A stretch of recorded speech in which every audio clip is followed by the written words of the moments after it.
Hello, I'm Dr. Caldwell, and I'm inviting you to explore this concept of mindset mastery with me. Welcome to Master Your Mind so you can master your life. You may already have an open mind, but if not, then for the next few moments, allow for the unknown to enter and take root. You may have desires and goals that seem unreachable at times, even beyond goals and desires. I'm wondering, do you experience a level of longing or a level of discontent, a longing for something that's just out of your reach, or discontent with some part of your life, whether it's the temporary stress and anxiety that comes around every now and then, or a more sustained feeling that, I haven't done the things I am capable of doing, or I don't have the things that I believe I deserve. Now, this may be hard for you to hear, but my research has shown that in most cases, you have this discontent or this longing because you really haven't taken control. But wait, I know, I know what you're asking yourself right now. You're probably asking yourself, who is this guy? And why should I even listen to him? Well, this entire video is meant to focus on you, not me, but you, your needs and desires, and what you can do to fulfill those needs and desires. But let me answer your question before I continue who I am.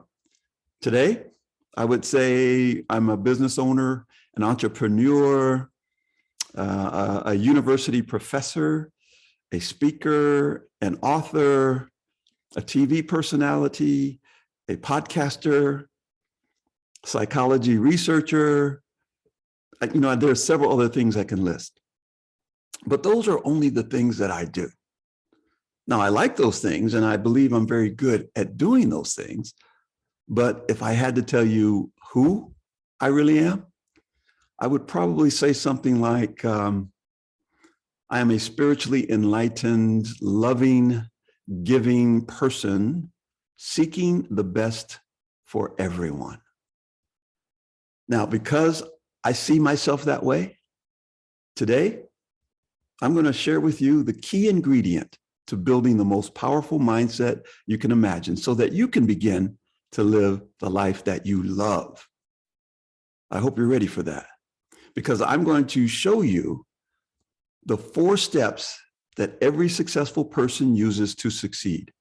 The steps, I call them the steps to stop the struggle.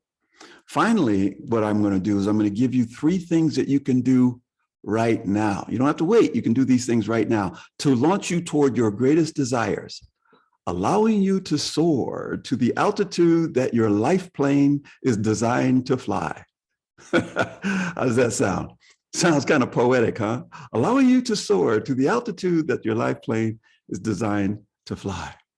Yes, I called it a life plane because when flown right, it can take you very high. It can take you very far, very fast. So let's dive right in and allow me to give you these 4 steps to stop your struggle without further delay. Are you up for that? Okay, let's do this. Step 1, I call it take back the controls. That's it. Step 1, take back the controls. You are the pilot of your own life. So why are you letting others fly your plane? You see, where you are right now is probably a far cry from where you could be. At the end of the day, you're not getting to your desired destination. It reminds me of when I was an aerospace technician. Yeah, that's one of the other things that I used to do. I was working for a company called Sperry Rand. I repaired autopilots for Boeing 737s and 747 aircraft. Now, we called them AFCS, which is Automatic Flight Control Systems, but everybody knows them as the autopilot, right? You flip a switch and the autopilot flies the plane. I used to repair those. Does that scare you? It probably should, because if you knew me at that point in time, I'm not sure you'd want me working on those planes. You know, it's one of the reasons I don't really like flying that much today. I know that there are just people, some of them very flawed, that are responsible for that plane and for my safety. But honestly, the autopilot worked most of the time. Most of the time it worked. You know, with the autopilot, all you had to do was dial in the destination, and the altitude, airspeed, and other critical things that were important were managed for you. Now, my primary job was to fix the autopilot when it didn't work. Unfortunately, problems were usually only discovered when the plane was in the air. Oops, not the ideal time to discover a problem. That's why the skill and the experience of the pilot is so important. If something ever happens to the autopilot, the real pilot needs to take over and ensure the plane arrives at its destination. I can't help but think of that movie Flight with Denzel Washington, the very suspenseful and dramatic scene where the pilot had to invert the plane upside down to keep from crashing and saving the passengers. Now, that takes a lot of skill. And of course, there is a convenience to having an autopilot. There's a convenience to having someone else fly your plane. You know, it's like an Uber driver or an autopilot or others that can take you where you want to go. But is putting your life on autopilot or in the hands of an Uber driver really what you want? Let's face it. Financially, you could probably be in a much better place. You could be much more mentally and emotionally healthy. Now, you're pretty sure of what you want. I'm almost sure of that. But you may not be very sure of how to get there. So naturally, you begin to rely on others to fly your life's plane for you. You dial in the destination, and then what? It's up to someone else. Now, here's what your life's autopilot really looks like. I'm going to get out of this metaphor of life plane. We'll come back to it. But I want to put it in real words for you. Your life's autopilot looks like this. You are being influenced by the world around you. You get so many messages of what you should do. Some of these influences are subtle, and some are downright in your face. Your family, they're telling you what you should be and what you should do. Your friends, they're telling you what you should focus on. Heck, even social media is driving you to be a certain way or to pursue certain goals. You see, everybody is flying your life's plane but you, the pilot. Now, I cannot tell you what you really want in your life or what you should do or what you should be. In fact, the worst thing I can do right now is to try to tell you what you should do or what you should be. Then I would be the one taking control of your plane. You see, it's time for you to take control of your plane. It's time for you to take the controls back. That's step one. Take back the controls. The only way you will ensure that you get to the places you want to be is that you are the one flying it. Now, isn't that a good reason to be here right now? That's just step one. Step two. Are you ready for this one? I call it DCA. Decide, commit, and act. This is what people who are very successful do. They make a decision, they commit to the decision, and they act on the decision. You know, in a recent survey, one question that was asked was, what would you like more of? The results may surprise you. They actually surprised me. Where I thought there was no, if there was no barrier to the question, what would you like if you wanted more of anything? I thought the highest percentage of people will say they want more money. I thought that would be number one. Boy, was I ever wrong. See, money hit the list at least some of the time. There were less than 30% that chose money as the number one thing they would want more of. That's right. Less than 30% of those surveyed indicated that money was their number one thing. It turned out that the other 70+% focused on having more love, having more time, more freedom, more happiness. Wow. What an eye-opener. Wanting more is not a bad thing at all. In fact, it is very natural. Wanting more does not make you greedy. It just makes you human. You may be struggling to get more. You may be struggling to get more money. You may be struggling to get more time, more freedom, or more loving, passionate relationships, or more satisfaction at work, or more mental and emotional strength, any number of things. So you see, more is not a bad thing. In fact, it is the thing that drives you. So you may ask, why should I listen to you, Dr. Caldwell? Well, first of all, I'm not trying to be your autopilot. I want to train you to be the best pilot that you can be. Because my own story is living proof that in using the most powerful and effective strategy that I have ever found resulted in the easiest way to get the more that we all are looking for. Come with me for a moment to the back seat of this car. No, I'm not trying to get fresh with you. When I say the back seat of the car, I'll tell you what I mean in a second, but it makes me think about the old drive-in movies. You remember those old drive-in movies? And if you're old enough, you probably do remember those, where you might have gone on a date and the windows were kind of rolled up and the windows got a little steamy and you might get to first base. If you had maybe 2 or 3 dates, so maybe the 4th or 5th date, maybe, just maybe, you ended up in the back seat. Well, that's not the back seat I'm inviting you to. I want you to spend a little time with me as I tell you about this back seat. I want you to go to this back seat with me, because there was a back seat moment that I had.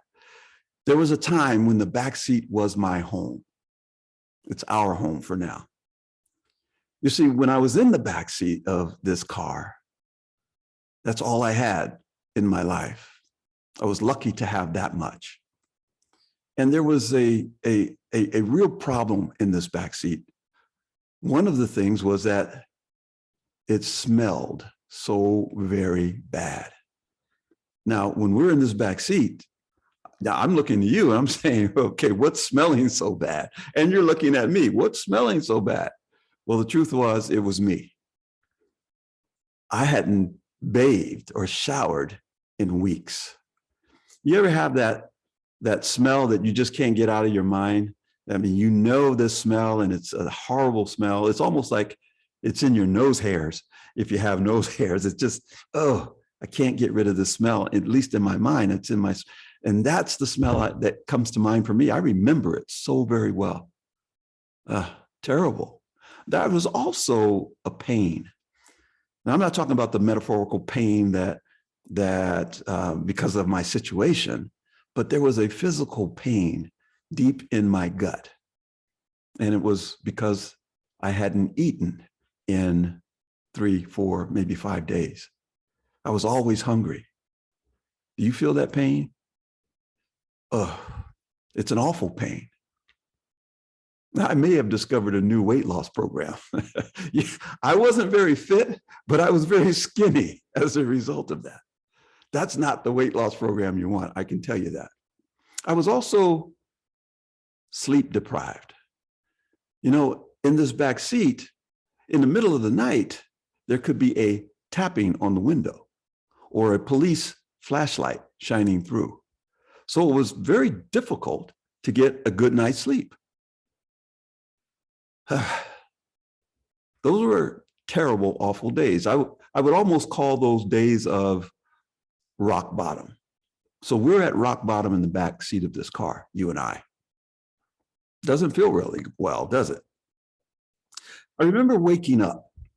Now, I kind of woke up metaphorically to my life, but I also physically woke up one morning and I looked around and the windows were all foggy and steamed up.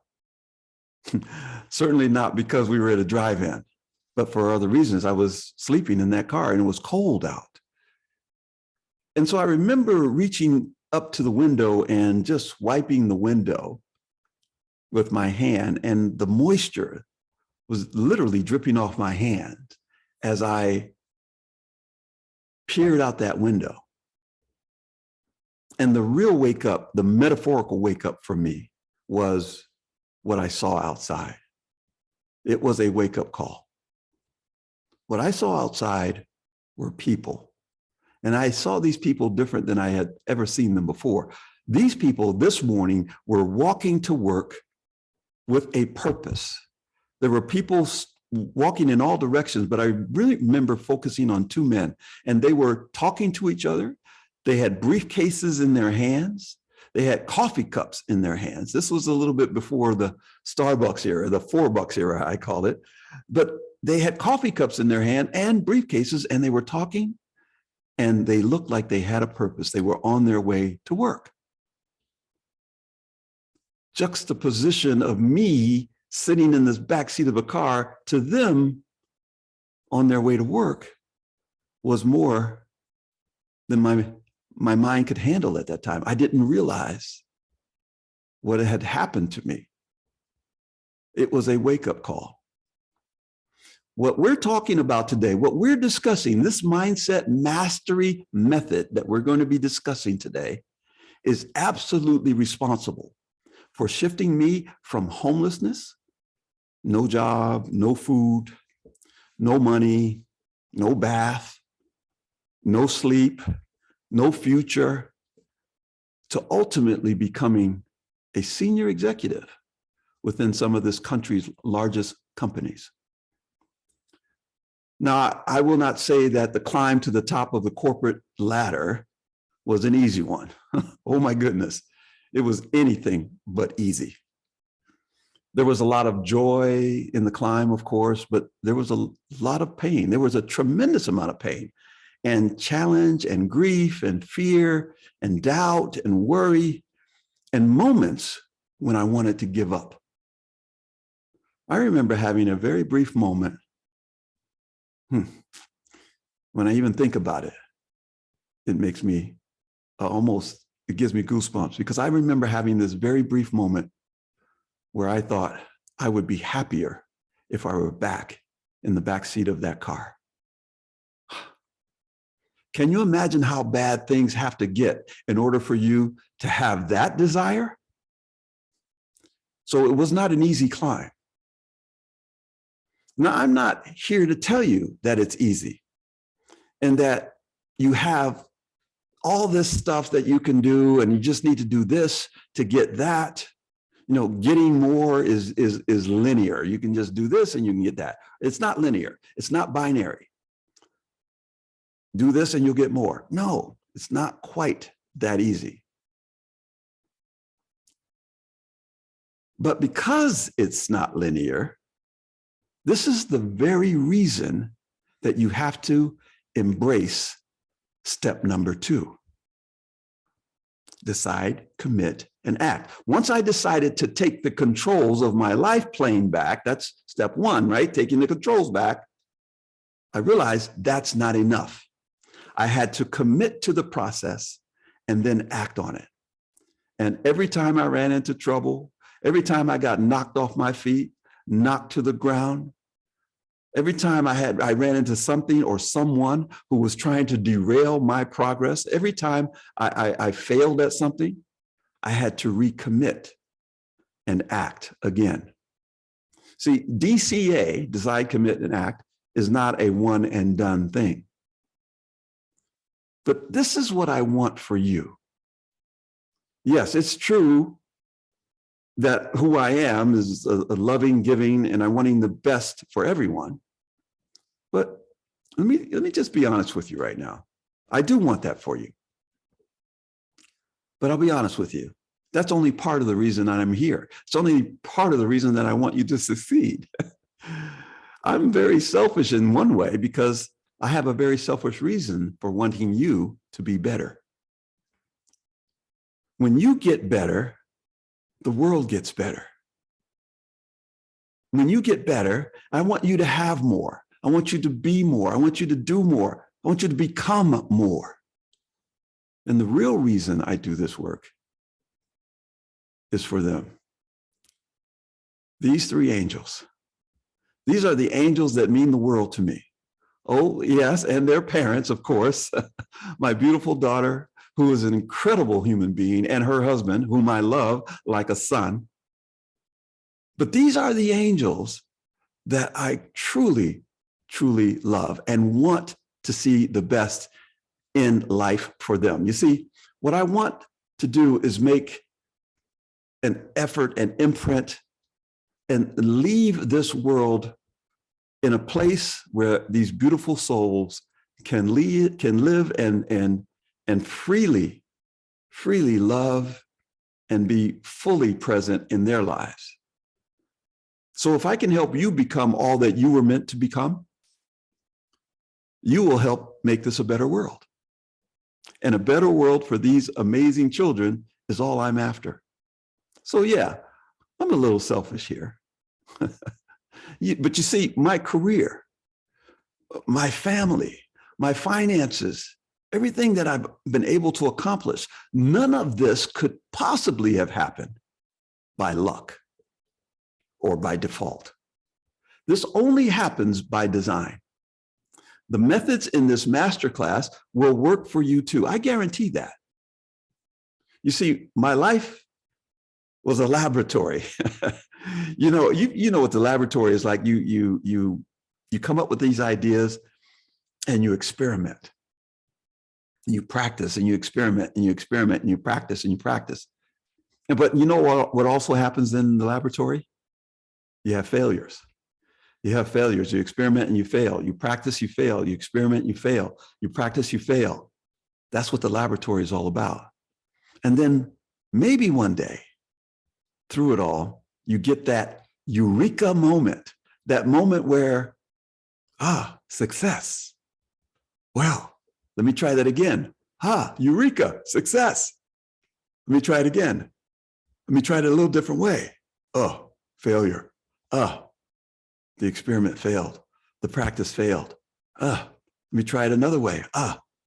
Success, eureka. See, this laboratory of my life took me up and down so many hills, into so many valleys. Like I said, there was one point that I thought being in the backseat of that car was a better place to be, even though I had this so-called success. See, my story was like one of those made-for-TV reality shows. We'll call it Survivor, right? Like Survivor. Or what's the other one? Naked and Afraid. I was literally naked and afraid. Maybe you haven't gotten to that point of rock bottom. And I don't want you to get to that point. So that's why I'm here. See, I know you have a story of your own. I don't know what you've done to overcome everything you've overcome to get here in this moment. I know you've done some things to get here. We all have, right? We all have a story. But I know one thing about your success story, like every other hero in their success story. You have the same thing in common with all of these heroes. It all starts with the strength of mind to ensure your success. The strength of mind to ensure your success. Because you can't get through all of those issues without having some kind of strength, emotional strength, mental strength to get through those things, the emotional intelligence to love and choose wisely. You know, you've got to make a choice. You got to choose to take over the controls of your plane, your life's plane. That takes a choice. You have to commit to those goals and see them through to the end. That's what this decide and commit is all about. And you have to act on that commitment. That's what this is all about. That's the second step. The third step of this suggests, I'll call it the success journey that you're on, is to overcome your fear. The hero of every success story, the successful individual, has to overcome fear. You have to build your courage high enough to overcome fears, the fears that may stand in your way. You know, the laboratory, there's this fear of failure, but that's not the only fear that you have to look out for. That's one of many fears that can derail you from your climb in altitude. Can you imagine a pilot? just think about this. Can you imagine a pilot getting into a plane to fly passengers from point A to point Z, and they say, I don't want to fly this plane more than 5 feet off the ground. That way, if I crash, I won't get hurt too badly. What? See, that's what we do quite often. We play it so safe because we're afraid to fail.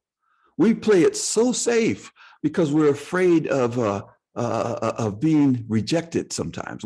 We're afraid of being criticized. We're afraid of being embarrassed.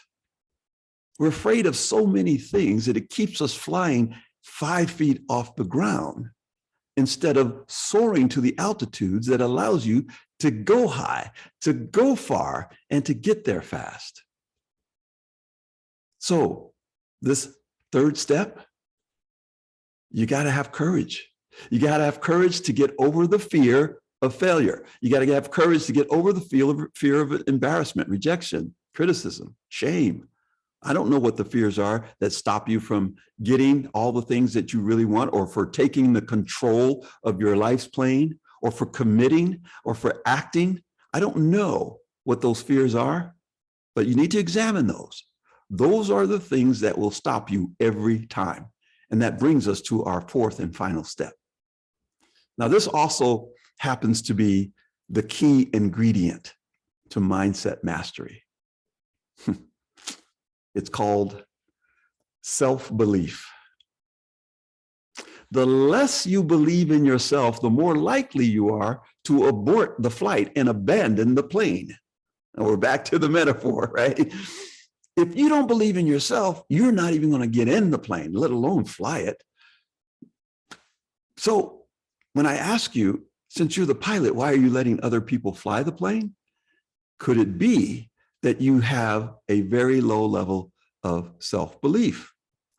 When I consider going back to the back seat of that car, I really couldn't, because by then the car was repossessed. I lost the car. So I couldn't get back to the back seat. But honestly, you know what I mean. When I considered going back to the back seat of that car, it was because there was something in me that was doubting. It was doubting my ability to move forward. That self-doubt is the opposite of self-belief. And that self-doubt not only stopped me from doing all the things that I know I was capable of doing, but it almost made me turn and run the other way.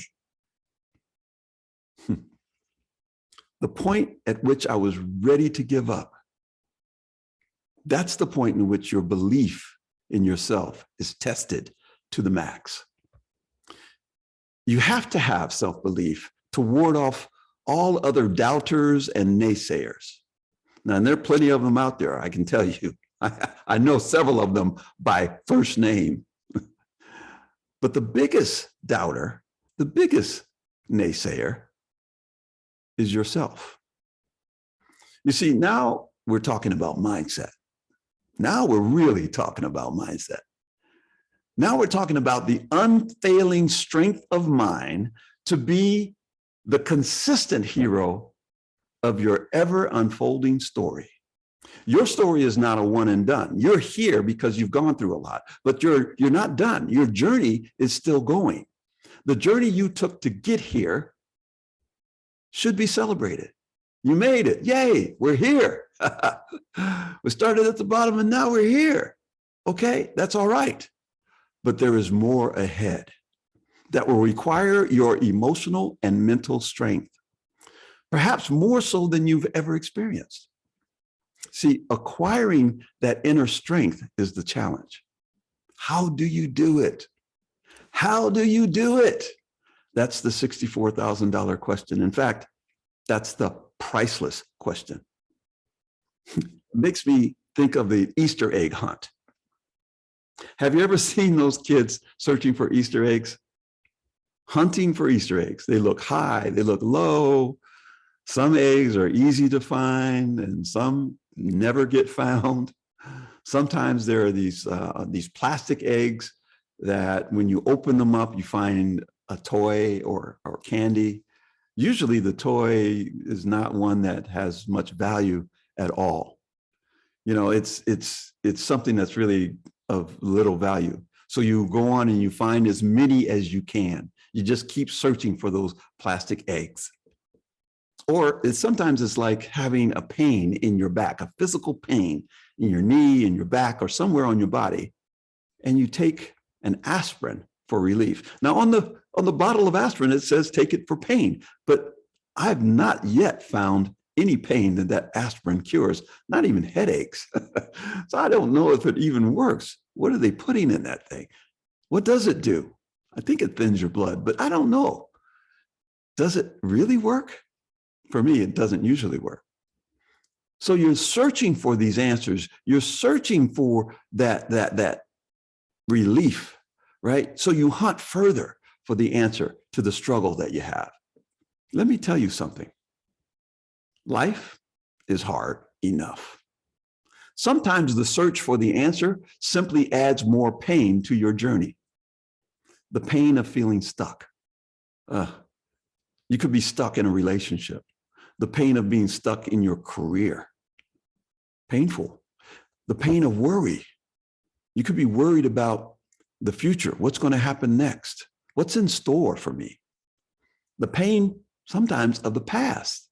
You're trying to release the ghosts that haunt you from time to time of things gone by, things that have already happened. You need this pain relief, but you're not convinced that it's even possible to get it. See, sometimes we have a pain and we begin to just live with it. There's nothing that's going to relieve the pain, so we learn how to live with it. It's amazing how we search for relief in so many different ways. In superficial ways, I would add. One way that people try is to take drugs and alcohol. Now, most of us know that that's not the way. Drugs and alcohol might relieve the pain just for a moment, but it does not solve the problem. But there are other ways that seem to be a little more productive, right? We try a lot of different things to relieve the pain. Maybe we just hang around positive people. That's a good one. Or we read a few self-help books. That's also good. Here's one of my big pet peeves, though. Motivational quotes. There's a million of them. Now, don't get me wrong. I love some of them. Some of them are really good. And I even have a personal library of the ones that I've created. And I share my motivational quotes on Instagram and other social media places. So, I get the most motivational quotes. And I do hope that the ones that I share add positive motivation to some lives. But there are a million motivational quotes and memes out there. They may motivate you for a moment, but they are like the drug or the drink. They don't last either. See if some of these sound familiar. When life gives you lemons, make lemonade. How about this one? Pull yourself up by your bootstraps. If you have boots, I guess. How about live, laugh, love? I've seen that on people's walls in their home. How about this one? You have to look through the rain to see the rainbow. Ooh, that's deep.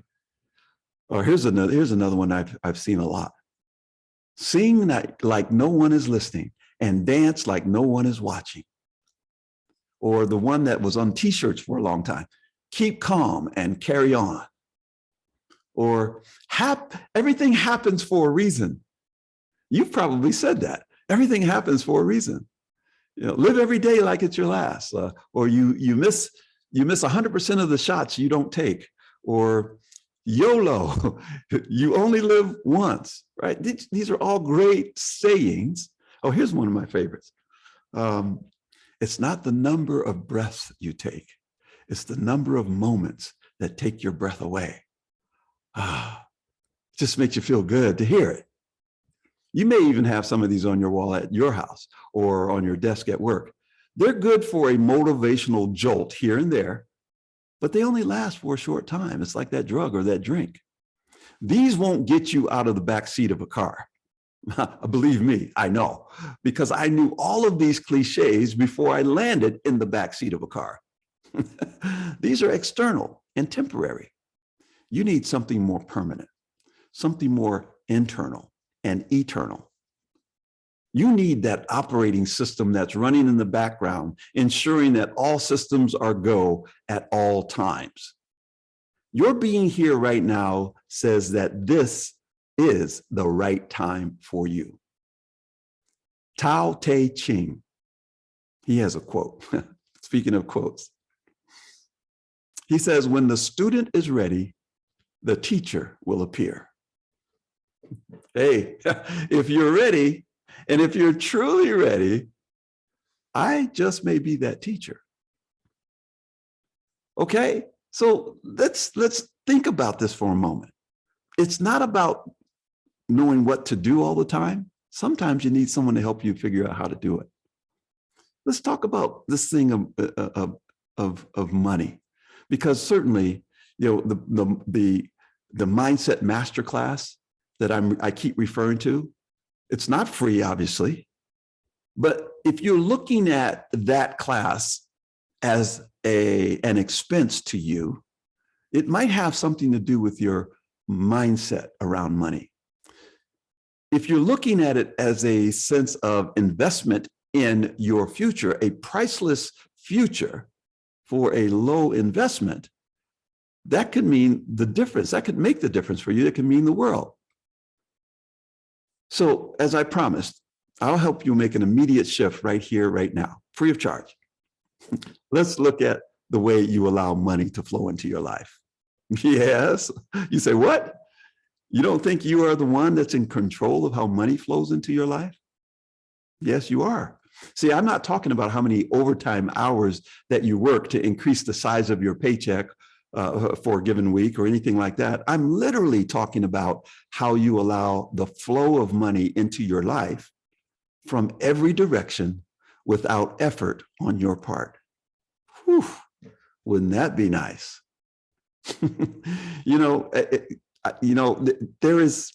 It happens. It works. I'm going to tell you it works. What came to mind right now was in my vehicle, in my car, there are 3 checks made out to me in my visor because it's flowing in my life. They've been there for a few days. I need to cash them before they expire. But it's not a big deal because I know money's flowing all the time, all around me all the time. Here's one way of looking at it. Think of it this way. Money is like a river and it's flowing all around you all the time. It's almost like you're in the middle of that river or in the middle of an ocean full of money. It's flowing all the time. Look around you.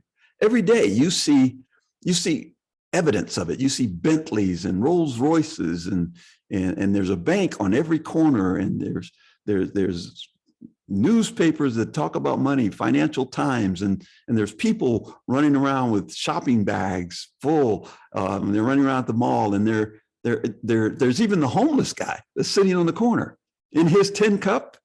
There's money there. You know, you go to a fast food restaurant or some restaurant, and there's a tip jar with money in it.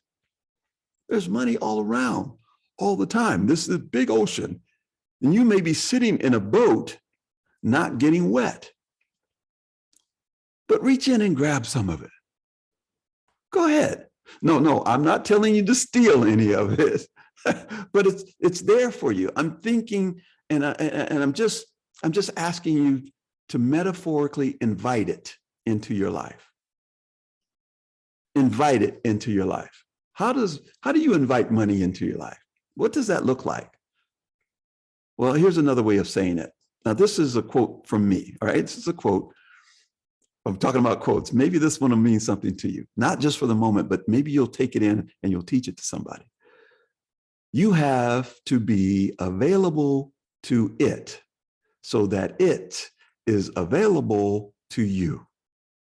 I'm going to say that one again. That if you're on Twitter, you might want to tweet that one out. That's tweetable.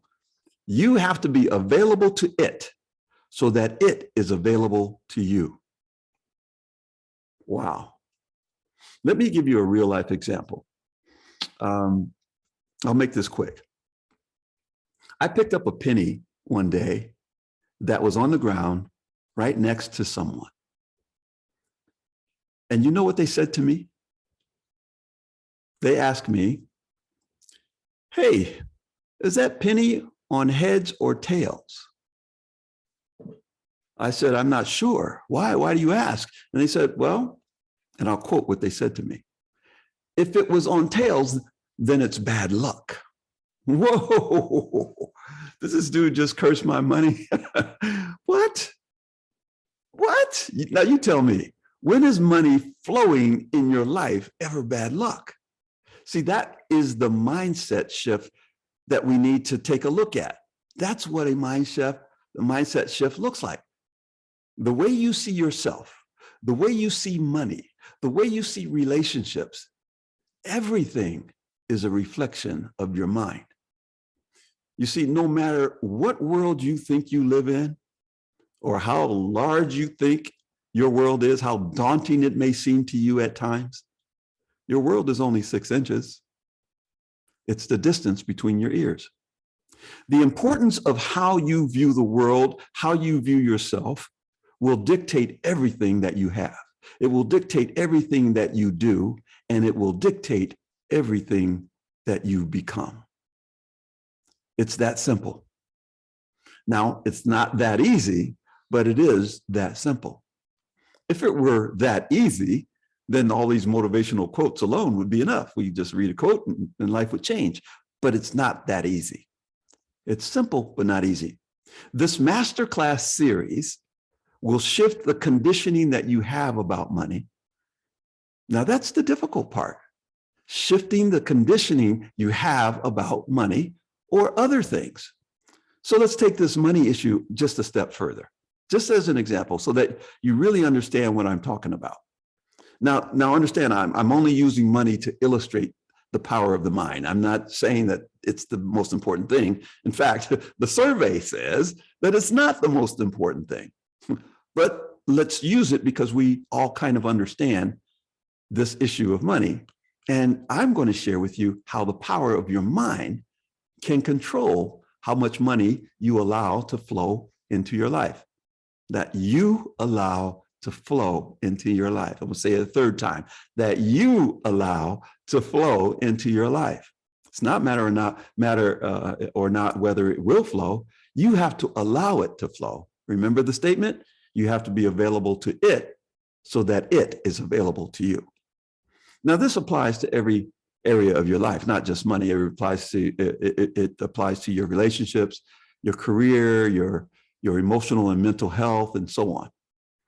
But here's an example. These are things that you may have learned growing up that have shaped your relationship with money.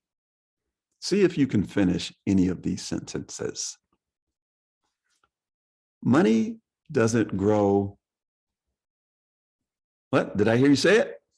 On trees. Right. You know that one. Try another one. Money is the root of, yeah, you know that one too. All evil. We've been taught this stuff. Here's another money one. I wonder if you can answer this one. Just finish the sentence. Money can't buy, right, happiness or love, whatever that is. See, I know you've heard these things over and over again. You've probably said these things to other people. These are just a simple and obvious example of the beliefs and mindset that you have pertaining to money. It may not be what you consciously think of, but it's working under the surface of your mind all the time. I call it the yoga music, right? The operating system that's running in the background, just like a computer, it's ensuring that all systems are go all the time. and that you operate in a certain way. It's like having that meditation music playing in the background when you're at a yoga class. It's always playing, it's always there. It may be time for a systems upgrade or a shift in the music to be more in line with what you really want. This and other more subtle paradigms are at the root of many of the money struggles that you may face, or the other struggles you may face. These paradigms affect your ability to be great in every area of your life. Remember how important mindset is to the hero of every success story. The 4 steps that heroes use to succeed. Choose to take over the controls. Decide, commit, and act. Take action. Having the courage, building the courage to know what your fears are and build the courage to overcome them. And then self-belief. Create a new belief in yourself.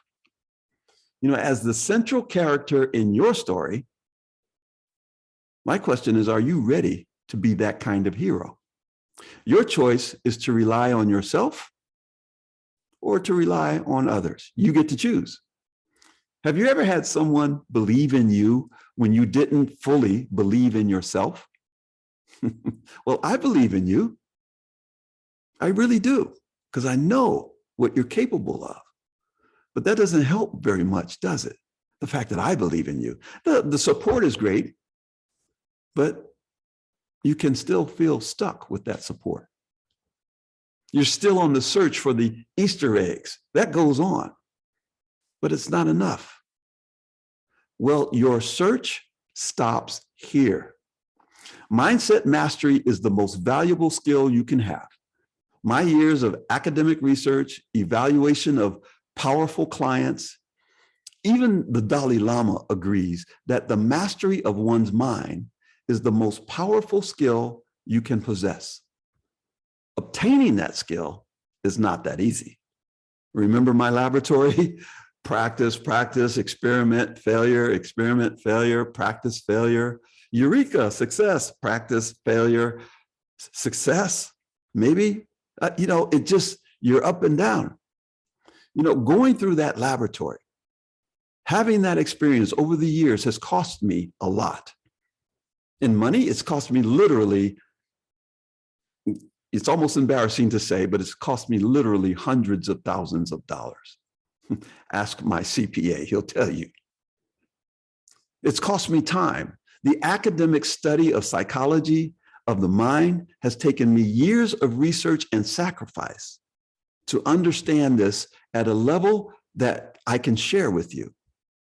So let me save you all that pain and heartache, expense, the headaches that happen inside of your life's laboratory. Believe me, I get it.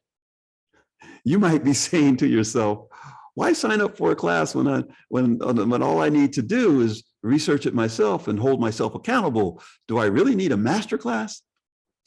Well, doing it on your own will only take you so far. That's the reason self-help books, motivational videos, motivational quotes only last a short time. The reason is that knowing what to do is only half the story. This masterclass series will teach you not only what to do, but how to do it. That's what's needed. After all, the last thing you need is a class that just is a reflection of 1 million plus motivational quotes. That's not what I'm offering you. I'm here to make sure that you won't need me for that any time in the future. You won't need those motivational quotes ever again. You won't need me to help solve those problems, to solve your struggles. Once you have this mindset mastery, you can fly that plane yourself. See, the rest of Tao Te Ching's quote, when he says, when the student is ready, the teacher will appear. I could be that teacher. But the rest of that quote is, when the student is truly ready, the teacher will disappear. See, I'm not here to be in your life forever. I want to arm you and tool you up with everything you need to get everything you want. That's my goal for you, to get you truly ready to take control and fly your own life's plane. All of this and more is yours, but this can't happen unless you take action. I told you I would give you 3 things that you can do right now, and so it's time to give you those. First of all, take the first step in the 4-step process. You can do that right now. Just like the hero in every success story, this is a choice. You get to choose to take control. If you choose to take control, that is the first step. Fire that Uber driver. Turn off that autopilot. If you have not decided to do that, there's not much else that will work for you. I mean, you're going to stay stuck. I can't put it any harsher than that. And I don't think I really need to. You've got to take that first step and choose to take control of your life's plane. The second one, it's what the heroes do as well. You can do this right away also. Make a decision. Decide, commit, and act. This is not just for the heroes. This you can do immediately. The action that makes the most sense for you right now and will have the greatest impact is signing up for this masterclass so that you can gain the mastery that is required for you to get more money, more freedom, more satisfaction, more passionate relationships, more mental and emotional health, and so on. And then lastly, the third thing you can do right now, this is a powerful one. Teach someone something you learned today, something you learned in this video. If you remained open today, then I have no doubt that you picked up something valuable here. That's great, but it's not enough. See, when teachers teach, I know because I'm a professor at a university, when teachers teach, they also learn. Be a teacher right now. Take the 1 or 2 or 3 things that you've learned from this and teach it to someone else.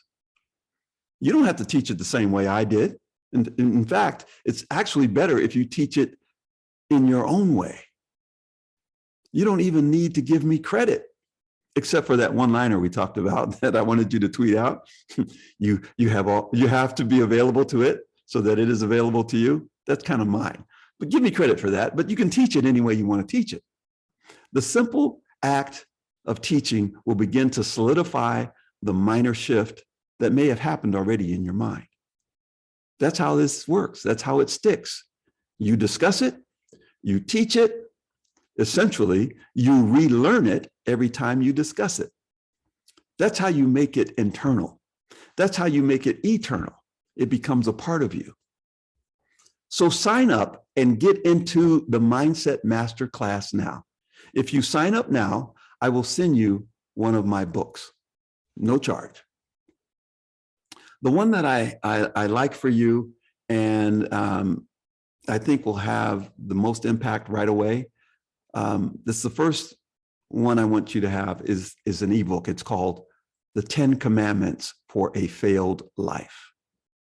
Look, I've trained and coached executives, professional athletes, PhD students, and even teenagers, wealthy teenagers that seem to have it all. I've even coached poor teenagers, lost teens that find themselves incarcerated in juvenile detention because of a crime.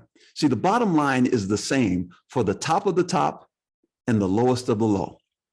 Mindset mastery is the key ingredient to having more of what you want, doing more of what you want, and becoming more of who you want to be. Maybe who you were meant to be. Sign up now and receive the gifts that I have for you. There will only be a limited number of seats available because I will be doing this training myself, and it will be live. Not any of my certified coaches. You get me live. So don't miss out. Decide, commit, act now. And I'll see you in class.